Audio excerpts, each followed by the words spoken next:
11, and his father remarried and had 13 more, so there was 17 in the Gagne family. And so he came from the hard times and built an empire in professional wrestling.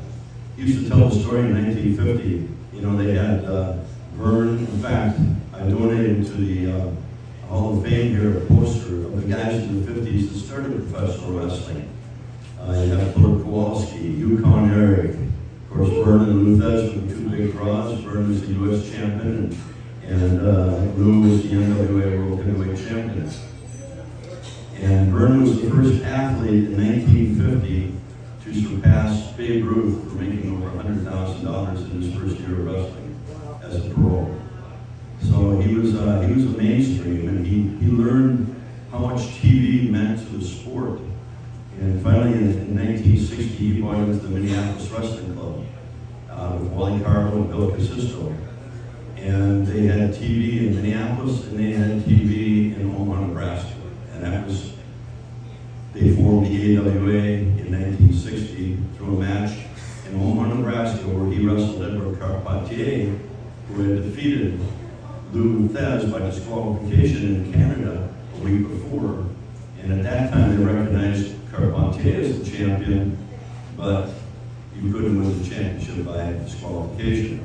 So Verne beat Carpentier, NWA gave the title back to Lou Thez, and Verne they created the AWA. He extended the TV empire across Canada, TSN, from one side of Canada to the other, from Minneapolis to the West Coast, from Canada to St. Louis and all the way west. And we had television ratings back in those days. In Minneapolis, 24 rating with a 64 share, meaning 64% of the TV shows that were people watching TV were watching All-Star Wrestling from Minneapolis.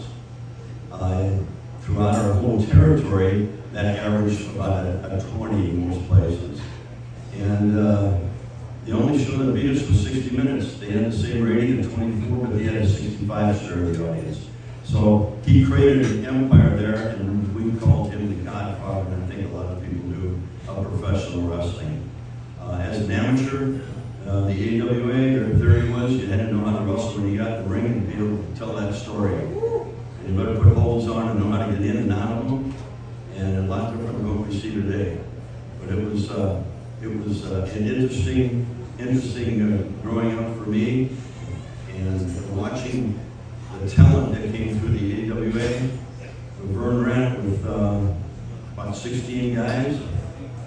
We'd have 4 to 5 matches on the card, and the buildings were sold out wherever we went. And it was all because of him. And he had a feel for the sport, and a feel for the public, and how to get across our message or his message of what the sport meant to him and what it meant to our family and to everybody out there around the world.